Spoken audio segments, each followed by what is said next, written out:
Rahane team के अंदर, Surya Kumar Yadav team से बाहर। WTC फाइनल के लिए टीम का अनाउंसमेंट हो गया है। और कैसा लगा तुम्हें BCCI का मजाक?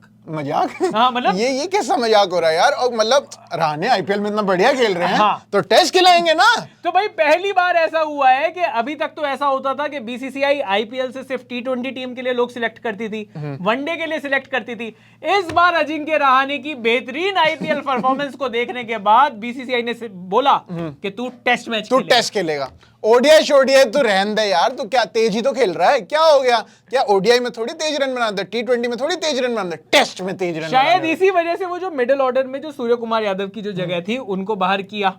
ठीक है, श्रेयस अय्यर वैसे ही इंजर्ड थे, तो उनको भी ये मैंडेट था कि आते के साथ ही तेज खेलें, तो उन्होंने कहा अजिंक्य और कौन तेज खेलता है मिडिल ऑर्डर में? रहाणे, अजिंक्य रहाणे। पर मतलब ये तो वही मजाक की बात, पर क्या ये जो डिसीजन है ये सही है या गलत, इस पर भी थोड़ी सी बात कर लेते हैं। WTC की ये जो 15 लोगों की जो टीम है उसमें वाकई में प्लेइंग 11 क्या बन सकती है और क्या क्या बड़े पॉइंट्स हैं, वो थोड़े से आराम से बात कर लेते हैं। ठीक है, सबसे पहले बात करते हैं अजिंक्य रहाणे की। आपको क्या लगता है कि क्या उनका सिलेक्शन सही है?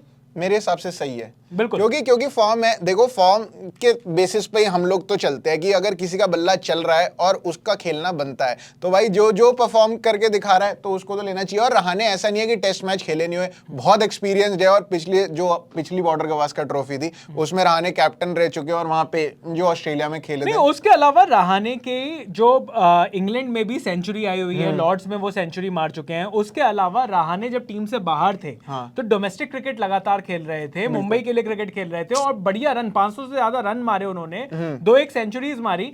तो मतलब एक अच्छा सिर्फ और सिर्फ IPL की परफॉर्मेंस नहीं है। हाँ। अगर आप वैसे देखें, हम मजाक में कह सकते हैं कि IPL की परफॉर्मेंस, हाँ। लेकिन जो नंबर 5 के लिए जो टीम इंडिया के पास जो बैट्समैन थे वो भी तो नहीं है। हाँ। आप सूर्य कुमार यादव, शून्य कुमार यादव हो रखे थे पिछले कोई टाइम से, श्रेयस अय्यर वैसे ही नहीं चल पा रहे, ऋषभ पंत भी नहीं है, तो आपके पास मिडिल ऑर्डर में डालने के लिए कौन है? या तो वो KL राहुल है, हाँ। हर किसी का backup KL Rahul, wicket keeper का बैकअप KL राहुल, ओपनर का बैकअप KL राहुल, नंबर 3 का बैकअप KL राहुल, कप्तान का backup KL Rahul, vice captain का बैकअप KL राहुल इतना बैकअप कर रहा है भाई, स्टेपनी बन गया भाई। मतलब ये आदमी अगर थोड़ा सा हाथ घुमाकर बॉलिंग डाल सकता, हाँ। तो ये फास्ट बॉलर का बैकअप बना लेते हैं। कह रहे तो स्पिन डाल ले, अगला ओवर तो तेज डालियो।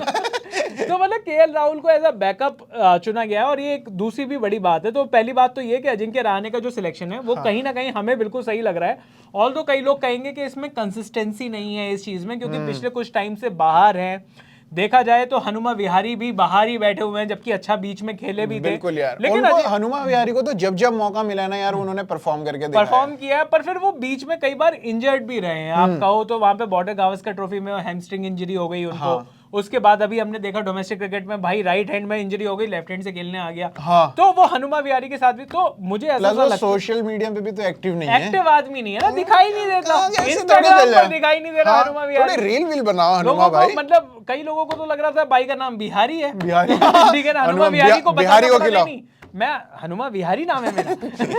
तो मतलब ये भी प्रॉब्लम है। और अगर हम बात करें, जैसे कि हम बात कर रहे हैं मिडिल ऑर्डर में टेस्ट मैच में, हाँ। एक तो देखो ये WTC का ये जो फाइनल है, वन ऑफ टेस्ट है, इंग्लैंड की कंडीशंस हैं। तो आप अगर कोई बहुत अच्छा इंडियन कंडीशंस में भी खेल रहा हो, मैं कह रहा हूँ सरफराज खान बहुत बढ़िया खेल रहे थे, हाँ। क्या एक सही डिसीजन होता कि उनको डेब्यू करा देने का इंग्लैंड की कंडीशंस में, जहां पर बड़े बड़े बैट्समैन से रन नहीं मारे जाते? ना, उन्होंने 900 रन मारे हैं हालांकि रणजी के अंदर, लेकिन इंडिया में मारे हैं प्लस। लेकिन जब वो इंटरनेशनल टैलेंट के साथ आए, हमने देख लिया IPL में क्या कर रहे हैं भाई। बिल्कुल। और मतलब मुझे लगता है कि आप एकदम से WTC फाइनल में आपको फिर भी थोड़ा सा एक एक्सपीरियंस चाहिए होता है। और मुझे लगता है कि वहां पर रहाणे की वापसी इसीलिए हुई है, इसलिए तो है ही कि रहाणे ने बढ़िया परफॉर्मेंस दी है डोमेस्टिक में जब वो बाहर थे अभी, इसलिए। और क्योंकि कोई और बंदा नहीं है। आप बता दो कि रहाणे की जगह किसको खिलाना चाहिए, वो कमेंट सेक्शन में आप बता दो। तो रहाणे के ऊपर तो ये डिस्कशन हम यहाँ पर क्लोज करते हैं।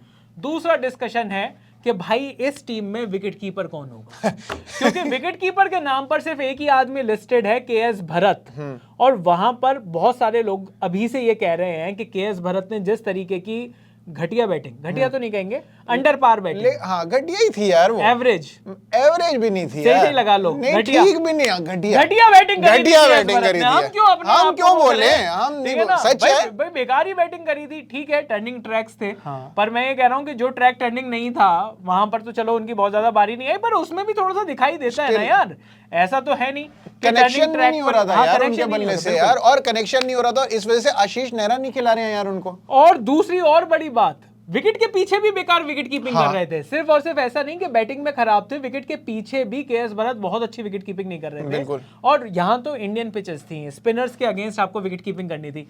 इंग्लैंड में तो यार 10 फुट पीछे खड़े होना है, तूने बॉल ही तो रोकनी है। हाँ। इतनी तो केएल राहुल पर क्या कर सकते हैं पर क्या उस हिसाब से अगर वाकई में केएल राहुल को एज अ कंटेंशन ऐसा देखा जा रहा है कि यार ये एक टेस्ट के लिए विकेट कीपर बना दे, हाँ। तो क्या लखनऊ में जो बाकी के जितने भी आईपीएल के मैचेस हैं, क्या उनको विकेट कीपिंग नहीं करनी शुरू करनी चाहिए, बिल्कुल करनी चाहिए, और उनको खेलना भी वहीं चाहिए। और यही मेरी जो सबसे बड़ी शिकायत है आईपीएल के साथ, वो ये है कि आप लॉन्ग रन में, आप लंबे विजन में सिर्फ और सिर्फ ट्रॉफी जीतना कैसे देख सकते हो, आप इंडियन टीम को कैसे आप भूल सकते हो।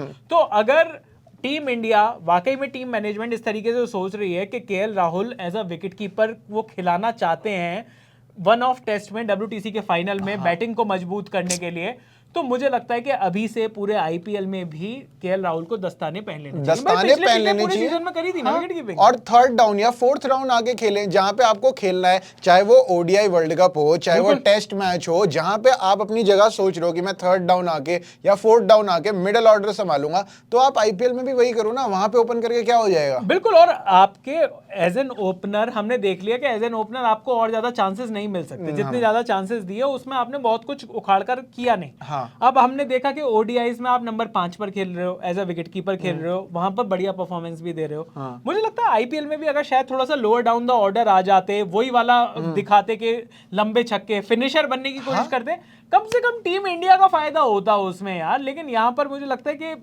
ये आईपीएल टीम सिर्फ और सिर्फ अपनी चीजों को देखती है और टीम इंडिया को नहीं देख पाती कि वहां पर क्या है। फ्रेंचाइजी को है भाई, मैंने पैसा लगा दिया है, हाँ। मैं ये मेरे हिसाब से चलेगा बंदा। तो हो सकता है राहुल के हाथ में ही ना हो, चाहे वो कैप्टन भी है, लेकिन उनके हाथ ही में ना हो कि भाई क्या हो गया फिर। लेकिन निकोलस पूरन जब ये पंजाब में भी थे दोनों जने, तब निकोलस पूरन से फील्डिंग करवाई जाती थी और राहुल विकेट कीपिंग करते थे, क्योंकि उस टाइम पर विकेट कीपर बनना था राहुल को T20 वर्ल्ड कप के लिए। वहां पर मतलब वो वाला जो स्पॉट था कि नहीं यार मेरी जगह नहीं जानी चाहिए, तो वहां पर तो मुझे ये लगता है कि यार मुझे थोड़ी सी गड़बड़ लगती है। मुझे लगता है कि यहाँ पर विकेट कीपिंग करनी चाहिए अगर टीम को जरूरत है, अगर टीम मैनेजमेंट सोच रही है आपको विकेट कीपर बनाने की टेस्ट मैच में, तो कम से कम यहाँ पर थोड़ी सी प्रैक्टिस तो होनी चाहिए। तो मुझे लगता है वैसे भी अगर श्रीकर भरत और केएल राहुल में से अगर मेरे को कोई एक बंदा चुनना हो तो शायद मैं केएल राहुल चुनूं। मैं भी एनी डे, मतलब अगर केएस भरत और केएल राहुल का कॉम्पिटिशन हो तो एनी डे में केएल राहुल चुनूंगा, क्योंकि कम से कम आप समझ सकते हो।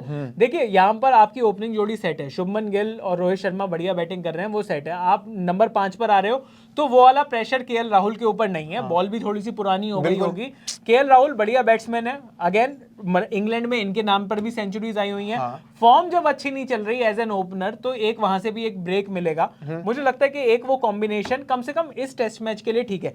लेकिन और भी टीम है, सबसे पहले टीम बता देता हूं, ये वैसे हमें सबसे पहले बतानी चाहिए थी कि रोहित शर्मा कैप्टन, शुभमन गिल, चेतेश्वर पुजारा, विराट कोहली, अजिंक्य रहाणे, केएल राहुल, यही स्पेशलिस्ट बैट्समैन जा रहे हैं। तो इसमें तो केएल राहुल की पोजीशन मुझे चौथे डाउन पे आती हुई नजर आ रही है। नहीं, हाँ मतलब 4 विकेट के डाउन, मतलब छठे नंबर पर बिल्कुल। और वहीं पर आएंगे तो छठे नंबर पर ही आपका विकेट कीपर आता है, नहीं तो क्योंकि 7वें नंबर पर आएंगे रविंद्र जडेजा या अश्विन में से कोई। तो रविचंद्रन अश्विन है, रविंद्र जडेजा है, KS Bharat as a wicket keeper है, अक्षर पटेल, यानी कि 3 स्पिनर को चुनना बहुत बड़ी बात है इंग्लैंड की टीम के लिए। आप 3 स्पिनर्स को चुनकर जा रहे हो, लेकिन यहाँ पर आपको मानना पड़ेगा ये सिर्फ 3 स्पिनर नहीं है, ये आपके 3 ऑलराउंडर हो। ऑलराउंडर, ये तो यही मेन बैट्समैन थे, यही मेन बैट्समैन थे इंडिया में। तो यहाँ पर किसको चुना जाएगा? एक और नाम, बढ़िया नाम जो चुना गया है वो है Shardul Thakur. Again fast bowling allrounder, वो जो चौथा, जो पिछली बार डब्ल्यूटीसी के फाइनल में जो कमी लगी थी, जो कॉलिन डे ग्रैंडहोम काम कर गए थे न्यूजीलैंड की तरफ से, वो शायद शार्दुल ठाकुर से कराया जाए। तो अगर शार्दुल ठाकुर भी हो सकते हैं इस टीम में। उसके अलावा फास्ट बॉलर में मोहम्मद शमी है, मोहम्मद सिराज है, उमेश यादव है और जयदेव उनादकत है। तो ये टीम है। अगर आज ही बात करें कि WTC की ये जो टीम है इसमें से आपकी प्लेइंग 11 क्या होगी, क्या होगी, तो आप बताओ कि आप प्लेइंग 11 क्या सोचिए। मेरे हिसाब से पहले 6 तो डिसाइडेड है। क्या कि रोहित शर्मा, हाँ, शुभमन गिल, ठीक है, 1 डाउन पे पुजारा, बिल्कुल, 2 डाउन पे विराट कोहली, हाँ, 3 डाउन पे अजिंक्य रहाणे। अच्छा, नंबर 5 पर आ गए अब अजिंक्य रहाणे, ठीक है, और 6 नंबर पर आ गए Rahul as a wicket keeper, as a wicket keeper चलिए बैट्समैन। नंबर तो 6 नंबर तक हमारी अच्छी बैटिंग हो गई, विकेट कीपर भी सॉर्ट हो गया, और ये लगभग सारे वो प्लेयर आ गए जिनके ऊपर आप डिपेंड कर सकते हो एज अ बैटिंग, क्योंकि बैटिंग टीम इंडिया की फेल रहती है। हाँ। जब भी टीम इंडिया बाहर ट्रैवल करती है अपने घर में खेल रही है। बिल्कुल। तो ये 6 तो हो गए। हाँ। अब 7, 8, 9, 10, 11 थोड़ा सा टिपिकल है, आप बताओ। मेरे हिसाब से 7वें नंबर पर सिंस इंग्लैंड है और आपको 4 पेसर्स तो चाहिए ही चाहिए वहां पे, तो अगर एक स्पिनर अगर मुझे खिलाना हो, हाँ, तो इस टाइम पे शायद मैं अक्षर पटेल को खिलाऊंगा। Axar Patel as a spin allrounder. Spin allrounder. अच्छा, तो चलिए आपने अक्षर पटेल को खिला लिया। अक्षर पटेल के बाद उसके बाद 8, 9, 10, शार्दुल 11, ठाकुर। 8 पर शार्दुल ठाकुर। 8 पर शार्दुल ठाकुर। तो जो 2 ऑलराउंडर आप लेकर जाना चाहते हो उसमें से आपके हिसाब से एक अक्षर पटेल और एक शार्दुल ठाकुर। तो टीम इंडिया की बैटिंग लगभग 8 तक पहुंच गई। 6 मेन बैट्समैन, 7वां अगर आपने कहा अक्षर पटेल और शार्दुल ठाकुर, तो वो भी एक अच्छी बैटिंग दे सकते हैं। 9, 10, 11 3 फास्ट बॉलर्स। हाँ, 3 फास्ट बॉलर। बताइए कौन?